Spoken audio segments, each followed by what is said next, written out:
de ministrar a palavra de Deus, eu gostaria de contar algo aqui, algo sobrenatural, porque às vezes a gente é como Jó, conhece Deus de ouvir falar. Mas eu quero dizer para você que o Deus que você serve, o Deus que está aqui nesse momento, o Deus que está usando esse pobre e humilde servo para ministrar a palavra para você, eu quero dizer que o Deus que você serve, o que está aqui nessa noite, é o Deus do impossível. Chico, mas você está dizendo isso porque foi tão impossível que aconteceu? Quem sabe, quem me conhece, sabe que eu trabalho com fardamentos e com acessórios para academia. E eu peguei um pedido muito grande de um colégio de Pendências, uma cidade aqui próximo, aqui perto de Macau. E esse pedido tinha data e hora marcada, e essa data era dia 17, exatamente hoje, no dia que eu estou ministrando a palavra de Deus. Só que eu teria que ter entregue esse pedido ontem. E o que foi que aconteceu? Nós nos programamos durante a semana passada. E a semana passada era o dia para mim ter vindo pregar. Só que eu estava justamente dentro desse processo de entrega dessas camisas. E o papel da sublimação que eu faço para sublimar as camisas não sou eu que faço, eu terceirizo o papel. E o rapaz que faz esse papel fez uma parte dos fardamentos e me entregou. E quando eu estava lá batendo, faltou algumas peças. Faltou a faixa de umas 30 peças, entre camisas e calções. E quando eu fui rodar o papel lá de novo, que cheguei lá para rodar, o abençoado trocou a tinta que ele estava usando. E quando eu bati as camisas, as cores não se combinaram. E isso já era sábado à tarde. Sexta-feira de noite para sábado. E eu tinha que entregar essas camisas na terça-feira. E você já imaginou como é que fica o nervo do caba, né? Quem me conhece sabe que eu sou uma pessoa muito paciente. Quem me conhece de fato sabe que eu sou muito paciente, mas quando eu me estresso, a vontade de esganar mas nesse dia eu estava realmente, de fato, com os nervos à flor da pele. E a gente rodou o papel de novo, e quando rodou o papel de novo não teve jeito, não bateu mais a cor de jeito maneira. E eu disse o seguinte: primeiro que eu não vou mentir para ninguém, que quem mente é do capiroto. Vou mentir não, chamar o caba logo e falar a verdade. Liguei para o abençoado, disse: meu irmão, é o seguinte, está acontecendo isso. E isso. E temos duas opções. Ou a gente faz um terno específico para esses tamanhos menores, que foram os que faltaram, né? Mas da mesma cor de todo mundo, eram 102 camisas e 80 calções. Eu digo, não vai ter a mínima condição. E expliquei a situação a ele. E eu já esperando levar uns esculachos, né? Que você já espera o pior. Mas a palavra do Senhor, ela diz que todas as coisas cooperam para o bem daqueles que amam a Deus. E eu já tinha dado um murro na mesa, um menino que passa, meu funcionário passou por mim. Chicão, você se irou? Claro, porque eu sou gente, sou carne, eu me iro também, viu? Irmão, Chicão não é santo, não. Se ira, tem raiva, tem hora que dá vontade de esgoelar dar uns tabefes, normal. Né? Mas aí a gente... a Bíblia diz, ireis, mas não pequeis. Eu me irei no momento. E quando eu estava lá bem estressado, que eu falei para o caba, já esperando receber uma chicotada, aí ele olha para mim bem sucinto e diz assim: não, tenha calma. Tem uns diazinhos, hoje de tarde o evento foi adiado para o início do mês que vem. Eu digo: Jesus, tu és muito maravilhoso. Porque o Senhor parar um evento no estado todinho que estava marcado só para não prejudicar o seu servo, quem sou eu para o Senhor fazer isso? Mas a Bíblia diz que nós somos a menina dos olhos de Deus. A menina dos olhos de Deus. Deus, ele nos quer muito bem. E eu fiquei: Senhor, o que é que eu vou pregar? Qual vai ser o tema na mensagem? Engraçado, minha menina, ela faz voleibol na terça e na quinta, e eu vou buscar ela terça e quinta lá no SESI. E ela, não sei o que de acho que acontece, que quando ela sobe na moto, a primeira coisa que ela diz: estou com fome. Aí quando ela dá a primeira curva da primeira rua, ela diz: estou com fome. Eu digo: minha filha, eu já escutei, eu entendi. 5 quilômetros depois, já perto de casa, estou com fome. Eu disse, minha filha, tenha paciência que você já está chegando em casa. E eu me lembrei daquela palavra. Esperei com paciência no Senhor. E isso foi o que me motivou essa semana. Foi o que, quando eu já vinha preparando a palavra que ia ser para a semana passada, e eu não esperava que eu ia ministrar a palavra hoje, que eu disse, Márcia, esqueceu. Deu 12h47, chega a mensagem. E aí, vai pregar hoje? Eu digo, é o jeito, né? Já estávamos preparando a mensagem. E eu me lembrei de algo que aconteceu na minha vida, logo no início da caminhada, no começo, quando eu comecei a louvar a Deus, quando eu me converti. Com pouco tempo que eu me converti, eu fui chamado para louvar numa banda chamada Banda Triunfo. E, na época, a Banda Triunfo era formada por vários integrantes de várias igrejas. Não era um ministério de uma igreja só. Eu era de uma igreja, o guitarrista de outro de outra. Eram 5 igrejas diferentes. Eram 5 componentes, 5 igrejas diferentes. E a gente foi convidado pelo pastor Ronaldo, da Cristã Evangélica, para ir a uma cidade chamada Floresta do Piauí. É mais ou menos 800 quilômetros daqui lá. Nós fomos convidados para ir para um evento chamado... Como é? Marcha para Cristo, né? Esse negócio que tem é Marcha para Cristo. Pronto, uma Marcha para Cristo nessa cidade. Para você ter ideia de como era a cidade não tinha hotel, só existia 2 computadores na cidade, um era da prefeitura e o outro era do Alan House, que só tinha um computador. Internet lá era discada, não tinha telefone celular, era só telefone fixo. Também a cidade só tinha 3 ou era 4 telefones fixos. Então, é uma cidade realmente muito precária, situação muito precária, uma cidade do Piauí. E ela é bem próxima de Teresina. Se vocês procurarem depois aí na internet, Floresta do Piauí, vocês vão ver que é uma cidade bem pequena. E nós viajamos aqui, 5 pessoas, num carrinho bem apertadinho, cheio de instrumento dentro. E nós fomos para lá. Fomos lá para louvar nesse evento, junto com o pastor Ronaldo. E foi muito interessante, porque o evento, foram 2 dias de evento, de fato, foram 2 dias de evento. E a cidade muito pequena, mas um povo muito acolhedor, um povo muito sofrido, mas um povo muito acolhedor. E a gente louvou no primeiro dia e o pastor Ronaldo pregou. Não teve um cristão que aceitasse a Jesus. Um cristãozinho só. E assim, o povo lá parecia que tinha medo da gente, sabe? E, tipo assim, o púlpito era aqui, o povo ficava lá onde tá aqueles vidros ali. A gente, vamos chegar para cá, e o povo bem longe. E quando foi no outro dia, nós dormimos lá. E quando foi no outro dia, a gente estava ministrando lá o louvor e o pastor Ronaldo começou a pregar e fez o apelo. E saiu um homem lá de um bar. O homem estava lá no bar, longe, o bar era longe. Mas ele estava lá nesse bar.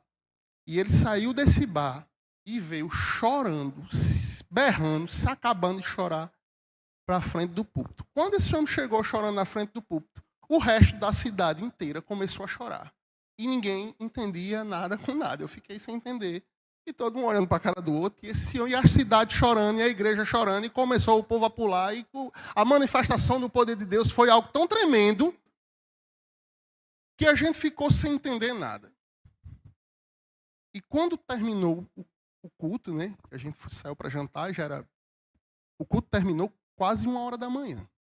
Foi um negócio muito forte. E quando a gente terminou o culto, que a gente saiu para jantar, é que a gente foi entender a história. Esse homem, que veio bêbado de um bar, ele era irmão de uma irmã da igreja, que já há muitos anos vinha orando, pedindo a Deus, para Deus converter, porque ela já não aguentava mais. Ele já tinha escapado da morte 2 vezes. Uma vez ele dormiu bêbado na BR. O caminhão passou raspando a cabeça e não matou. Mas há muitos anos atrás, um pregador foi nessa cidade e nesse dia ele disse, olha, tá vendo aquele caboclo ali, aquele abençoado? E o povo, estou vendo. Aquele rapaz ali vai se converter, mas vai vir um pessoal de muito longe. E nesse dia que esse pessoal de muito longe vier, Deus vai tocar no coração dele e ele vai se entregar a Jesus. Só que nós não sabíamos de nada. São 800 e alguns quilômetros daqui até a Floresta do Piauí. Mas a cidade inteira sabia, porque a igreja que tinha na cidade evangélica era essa, era a igreja de Cristo. Então, foi algo sobrenatural, porque todo mundo, quando viu aquele homem se convertendo, associou. O pessoal veio de Mossoró, andaram 800 e tantos quilômetros, e a promessa de Deus, ela se cumpriu, porque aquilo que Deus promete, no tempo dele acontece. E por que, Chicão, você está falando de esperar com paciência? Porque até a própria irmã do caba já tinha entregado ele, já tinha dito, não, isso aí não tem jeito. E eu sei que isso acontece nas nossas vidas. Muitas situações que nós passamos, muitas coisas que vivemos, muitas das vezes nós mesmos, sendo cristão, conhecendo o evangelho, sabendo como Deus age, às vezes até a gente diz, não, isso de fato, isso aí não vai acontecer. Estou certo ou estou errado? Deixa eu botar minhas lupas. Salmos 40, versículo 1, versículo 3 diz assim: esperei com paciência no Senhor, e Ele se inclinou para mim e ouviu o meu clamor. Tirou-me de um lago horrível, de um charco de lodo, pôs-me os meus pés sobre uma rocha, firmou os meus passos, pôs um cântico na minha boca, um hino ao nosso Deus. Muitos verão e temerão e confiarão no Senhor. Quem escreveu esse livro aqui? Pode se sentar, pode ficar à vontade. Quem escreveu esse livro aqui? A palavra do Senhor, os estudiosos, a gente não tem como afirmar se foi Davi, se foi Salomão, se foi qualquer outra pessoa, mas a gente entende que alguns salmos e alguns provérbios, alguns foram escritos por Davi, outros por Salomão, e outros, o autor ainda não é conhecido. Porém, eu tenho convicção que este salmo aqui em específico, quem escreveu foi o rei Davi, porque passava por certas tribulações. E quando a gente fala em espera, em paciência, a gente remete a tempo. E tempo é algo que é muito relativo na vida de muitas pessoas. Quando a gente fala em tempo de férias, vamos tirar um tempo de férias, 30 dias, a gente acha pouco, não acha não? 30 dias, meu Deus, é ligeiro demais. 30 dias, o cara está lá, 30 dias, acabou, meu Deus, já acabou, voltar para trabalhar. Mas quando você tem uma dor no dente, 5 minutos parece uma eternidade. E Davi passava por essa tribulação. Davi foi perseguido pelo rei Saul durante 17 anos. Meu amigo, minha menina tem 15. Menino de 17 anos, é tempo, velho. Menino de 17 anos não tinha esses cabelos brancos, não. Era bem novinho. 17 anos. É uma vida. Você sendo perseguido e passando por uma tribulação. Mas o rei Davi escreve aqui: esperei com paciência no Senhor. E por que eu trago essa mensagem de esperar com paciência? Porque às vezes nós, durante o nosso processo, o processo da tribulação, o processo daquilo que Deus quer nos moldar, às vezes nós queremos agir com nossas próprias mãos. Dentro dessa palavra aqui, quando ele diz, esperei com paciência no Senhor, eu tenho convicção que foi o rei Davi. Porque ele poderia ter resolvido o problema dele no momento em que o rei Saul estava lá nas cavernas de Adulão. Ele foi lá e cortou só uma pontinha do cabelo dele. Mas ele poderia ter lá e ter degolado ele e acabava ali naquele momento. Mas às vezes a gente tem que compreender que o processo da espera remete a algo maior. O processo da espera, ele não está ligado ao sofrimento, mas sim ao aprendizado. Certa vez eu estava na casa da minha namorada, na época eu namorava com ela, e eu estava olhando para o pé de manga, e a manga caiu. E eu digo... E de repente, naquele momento, Deus falou comigo. Até para essa manga cair, houve um tempo determinado. Até para essa manga amadurecer, houve um tempo determinado. E a gente tem que compreender que esse tempo da espera, o tempo da tribulação, ele vai gerar algo. Olha o que está escrito aqui em Romanos, no capítulo 5, versículo 3 ao versículo 5. E não somente isto, mas também nos gloriamos nas tribulações. Nos gloriamos em quê? Sabendo que a tribulação produz paciência. E a paciência, a experiência. E a experiência, a esperança. E a esperança não traz confusão. Porquanto o amor de Deus está derramado em nossos corações pelo Espírito Santo que nos foi dado.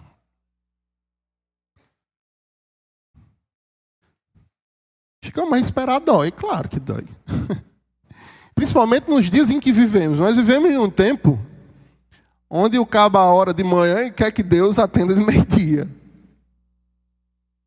Nós vivemos em um tempo onde a igreja não ora mais, não busca mais, não jejuma mais. Mas a igreja quer que Deus se diga assim, Senhor, resolva o meu problema, e Ele, de tarde, resolva. A gente tem que entender que esse processo da tribulação nos faz crescer. Esse processo da espera faz com que a gente crie algo com o Senhor, um vínculo com Deus. Essa semana eu passava por uma situação, recebi uma mensagem. Não estou dizendo que isso vai acontecer com você, estou dizendo que aconteceu comigo. Porque Deus, Ele age com você de uma forma que Ele conhece seu coração, sabe sua estrutura. A dela já é diferente, a da outra irmã que louva ali é diferente. Mas essa semana eu recebi uma mensagem, e quando eu recebi essa mensagem eu disse, Senhor, e aí? Quando eu disse, e aí, chegou uma mensagem que a irmã Estando mandou. Eu disse, meu Deus do céu. A resposta foi no piloto automático. Mas nem sempre é assim. A gente tem que compreender que cada um de nós tem uma estrutura. E cada um de nós precisa de um tempo determinado para que Deus haja nas nossas vidas. Se você pegar uma criança, e essa criança, você de pequeno, essa semana passada a minha menina disse assim, eu estou precisando de um Pix. Eu digo, hã? Como assim um Pix? Eu também estou. Eu estou precisando de Pix também. Ela queria dizer que precisava de um cartão de crédito. Um cartão para ela usar no colégio, porque ela fica pedindo dinheiro a gente, e a gente que trabalha, que tem comércio, a gente percebe que o dinheiro está sumindo, está se acabando. A gente não consegue mais ver dinheiro espécie. É tudo Pix, cartão de crédito. E ela disse, não, eu preciso de um Pix. Eu disse, não, você precisa de um cartão, uma conta digital. Ela disse, é isso. Preciso. Só que aí eu parei, olhei e pensei, disse, você tem 15 anos, você não tem... Sua responsabilidade maior é tomar açaí e estudar. Você não está fazendo isso? Eu vou lhe dar um cartão de crédito, eu não estou doido não, meu juiz ainda é no Kengo, né? No pé não. Só que as pessoas estão vivendo momentos de imediatismo. Eu disse no início da nossa pregação, no início da ministração, que eu botava ela na moto, quando ela subia na moto, eu já dizia, estou com fome. Na outra esquina, estou com fome de novo. A gente está com a mania de pedir uma comida, a comida demora 30 a 40 minutos. A gente diz, meu Deus, demora demais. E eu lembro que a gente ia para as lanchonetes, ali no Big Burger, né, na de skate lanche, sentava lá, só faltava não sair de lá. O bumbum, o chefe ficava quente. Não conseguia sair 2 horas para comer um completo. E ninguém reclamava, era todo mundo feliz, glória a Deus e aleluia. E a gente vive um momento do imediatismo. Queremos agora, temos que receber agora. Mas a gente tem que compreender. Lá no livro de Eclesiastes, no capítulo 3, versículo 1. Tudo tem seu tempo determinado e há um tempo determinado para todo propósito embaixo do céu. Eita Deus. Mas Chicão já faz 6 anos. E daí? Mulher do fluxo de sangue foram 12. Né? Tinha um abençoado que ficava lá esperando alguém jogar ele nas águas. Quantos anos? 30 anos, 30 e tantos. 38 anos. 38 anos, velho. Qual é a minha idade? Imagina aí, você paradinho lá no negócio, esperando alguém jogar dentro d'água. 38 anos. E a gente hoje quer a bênção de Deus de manhã e de tarde, se tem, ainda tem um porém. Ainda tem um negócio mais complicado. É assim, se Deus não fizer, não vou mais para a igreja não, porque... E é. Aí eu canto para você, se Deus fizer, Ele é Deus, se não fizer, Ele é Deus, se a porta abrir. E você é quem? Imaginem, eu sou o pó da terra. Sou a última pessoa depois de ninguém, se ninguém estiver na fila. Se ele não tiver, eu... E aí? E às vezes esse imediatismo é o que tem feito com que a gente esfrie na fé. Outro dia, acordei de manhã, porque papai é o correio da má notícia. Papai acorda às 7 horas da manhã, aí liga o rádio. Aí tem aquele programa... Meu nome? Não, é pior. É Agenda dos Larápios. Olha o nome do programa. Agenda dos Larápios. Nada contra. Mas papai acorda de manhã. Mataram não sei quantos, esfaquearam não sei quantos, estupraram não sei quem, roubaram não sei aonde, pularam o muro. Aí eu chego, eu acordo. Eu não assisto jornal. Chicão, por quê? Eu digo, porque o mundo já tem coisa demais para você absorver de ruim. Se eu for assistir, eu só assistir um filme, vou ler a Bíblia, vou escutar um hino, mas jornal eu não assisto. Mas aí eu acabo assistindo, né? Porque eu tenho o Correio da Má Notícia em casa. Aí eu chego para sentar para tomar o café, papai começa. Rapaz, mataram ontem não sei quantos, esfaquearam não sei quantos. Papai, não quero saber não, pelo amor de Deus. Não quero saber de jeito de maneira. A gente acaba se envolvendo tanto com as coisas do imediatismo. E você vai prestar atenção e você vai perceber que 90% dos casos das coisas que acontecem de ruim nessa vida são justamente porque ninguém esperou com paciência no Senhor. Chicão, mas como assim? Eu digo, amiga, é o seguinte. Você liga a televisão está dizendo para você que você tem que ser o mais bonito, o mais elegante, que tem que ter um carro importado, um emprego bom. Aí se você não tem condições de ter um carro importado, não tem condições de ter um emprego bom, mas seus amigos estão tudo na festa, gastando R$200 num show de... Sei quem, Lima, como é o nome do cabo, cantor? Não sei, Gustavo Lima, pronto. R$200 a 100, aí o cabo está lá, e o pobre, um coitado, não tem o dinheiro. Mas aí o que é que ele vai fazer? Ele vai roubar, ele vai traficar, ele vai se prostituir. Porque ele quer estar no meio da mídia, ao qual a mídia coloca na sua mente que para você ser gente, para você prestar, você tem que estar no meio desse negócio. Mas se ele tivesse dito assim, não, eu vou sofrer, eu vou esperar, mas Deus vai me honrar, eu vou estudar, eu vou trabalhar, eu vou ser gente, sem precisar de fazer coisa errada. Se ele tivesse esperado com paciência no Senhor, a Bíblia diz que Deus olha para Daniel e diz, Daniel, é o seguinte, ó, medita no livro dessa lei de dia e de noite. Não olhe nem para frente nem para trás, vá-se embora, caminhe, vá direto, que o que tiver de empecilho, eu vou quebrar, eu vou botar para fora e você vai passar. E aí? Eu esperei com paciência no Senhor ou não?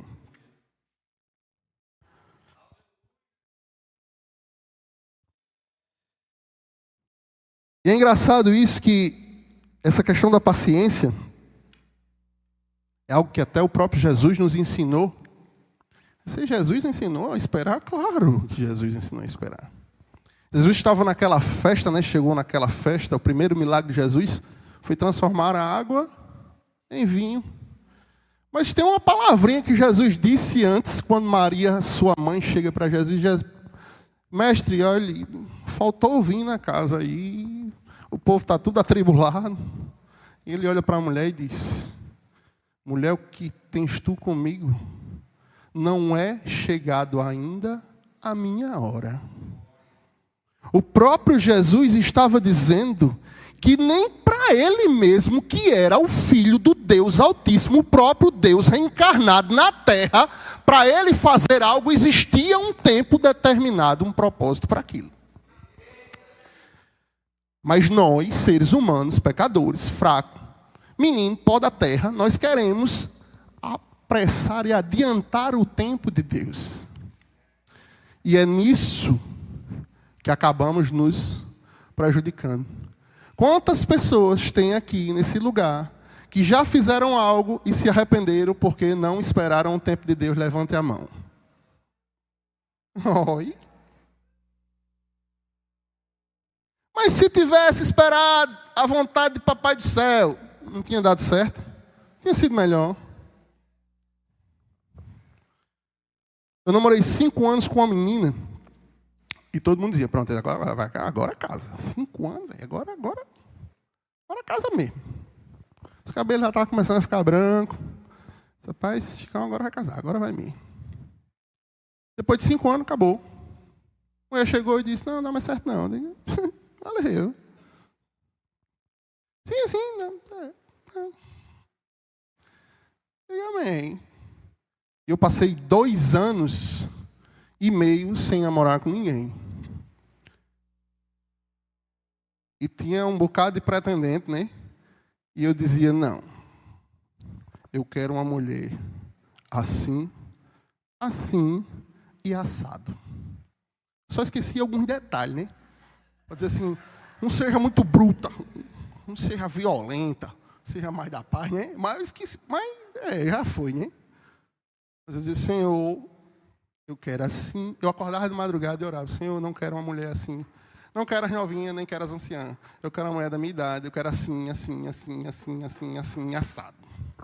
Como eu disse, esqueci os detalhes, mas estou orando agora para Deus: Senhor, aquele detalhe que eu esqueci, vai mudando aí, vai fazendo mover agora, né? Para ficar tudo ok. E eu passei 2 anos e meio e as pessoas começaram a achar que eu era homossexual. Sério mesmo, não estou brincando não. O pessoal começaram a chegar para dizer para mim assim: rapaz, você parte para o outro lado e tal. Eu digo: você é um gay gospel? Eu digo: não, de forma alguma. Sou crente, lavado, remido no sangue do Cordeiro. Pecador, que todos nós somos, não é porque somos convertidos, porque a conversão é algo que é diária. Todo dia nós nos convertemos de algo. E as pessoas começaram a dizer: rapaz, que história é essa que você... Eu digo: meu amigo, eu fui lá, jejuei, 3 horas da manhã, quase todo dia: Senhor, eu quero uma mulher assim, assim, assado. Aí, do meio para o fim, eu entreguei nas mãos de Deus, disse: Senhor, eu quero assim, seja feito segundo a tua vontade, mas se o Senhor tiver misericórdia do teu servo, faça do jeito que eu estou lhe pedindo. Aí depois eu vou lá e... para cá, Deus. Vai ser do meu jeito agora. E é isso que muitas das vezes a gente se estabefa no meio da caminhada. É muitas das vezes isso que a gente quebra a cara no meio da caminhada. Porque a gente entrega nas mãos de Deus e depois vai lá e ande para cá. E eu esperei com paciência. Ficou aonde? Livro de João, capítulo 2. João não. Mateus, capítulo 6, versículo 31 ao 34. Diz assim a palavra de Deus: não andeis, pois, inquietos, dizendo: que comeremos, o que beberemos, ou com que nós vestiremos. Porque todas essas coisas, as pessoas do mundo, elas procuram. De certo, vosso Pai Celestial, que sabe que você necessita de todas essas coisas. Mas buscai primeiro o reino de Deus e toda a sua justiça. E todas estas coisas vos serão acrescentadas. E ele ainda termina dizendo assim: não vos inquieteis, pois pelo dia de amanhã, porque o dia de amanhã cuidará de si mesmo, basta cada dia o seu mal. Jesus estava dizendo: tenha fé, espere, tenha paciência, busque a minha presença, ande do meu lado, não olhe para a direita nem para a esquerda, não escute balela do povo do mundo, nem essas amizades sem futuro que você tem. Dê ouvido à minha palavra, me siga e siga a minha justiça, porque aquilo que você precisa, no tempo determinado, quando você estiver preparado para receber, aí eu vou lá e lhe dou. Acho que como eu queria no meu tempo. Pois é, no seu tempo vai ter não. Por quê? Eu digo, você acha que eu vou lhe dar um carro para você bater num poste e morrer? Não vou. Imaginou? Dar uma 1.100 cilindrada para cá, você não sobe nem em cima, né? Coitada. Aí você está a abafar. A gente tem que entender que a espera ao qual Deus nos faz passar é para nós moldar para qualquer propósito. Às vezes o propósito é algo que... Às vezes o propósito é algo realmente que você está passando por um vale, mas nem sempre é o vale. A gente tem mania de associar sempre todas as coisas a um deserto que a gente vai passar, às vezes nem é. Às vezes você tem uma vida boa, mas Deus quer lhe dar algo ainda melhor. Mas às vezes a soberba do nosso coração faz com que a gente não que não mereçamos, ou que Deus não queira abençoar, mas que nós não estamos preparados para receber aquilo. Então Deus vai frear.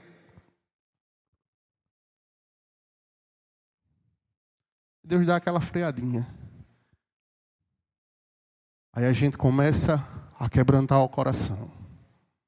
Aí a gente começa a não valorizar mais tal coisa. Aí Deus diz, olhe, está começando a compreender o propósito. Está começando a compreender que isso aí nem vai nem vem. Aí agora eu vou abençoar. Agora eu vou dar, porque agora pode receber. Quando Salomão estava lá, no meio daquela tribulação, sendo rodeado de inimigos, e Deus faz a pergunta a Salomão, Salomão, o que é que você quer? Que Salomão responde sabiamente e diz aquelas palavras, diz, nem muito para não murmurar, nem pouco, para não dizer onde está meu Deus, mas me dá condições de guiar meu povo, pronto. Aquela palavra-chave, o coração aquebrantado de Salomão, fizeram com que ele fosse o homem mais sábio e o homem mais rico de toda a terra. Deus naquele momento disse, Salomão está preparado, literalmente, para ser abençoado por mim. Amém? Louvado seja Deus. Às vezes eu pergunto assim, porque quando a gente tem uma palavra assim, né, todo mundo fica meio... A gente escuta só o grilo. Glória a Deus, aí o grilo. Responde lá atrás, né? Mas a gente tem que compreender que essa espera de Deus é necessária. E que a gente tem que ter esse momento, porque é um momento também de aproximação de Deus com a gente. Amém? E sou aqui porque se passar disso é de mim, e de mim não sai mais nada não. É aqui eu agradeço minha oportunidade, no nome do Senhor Jesus.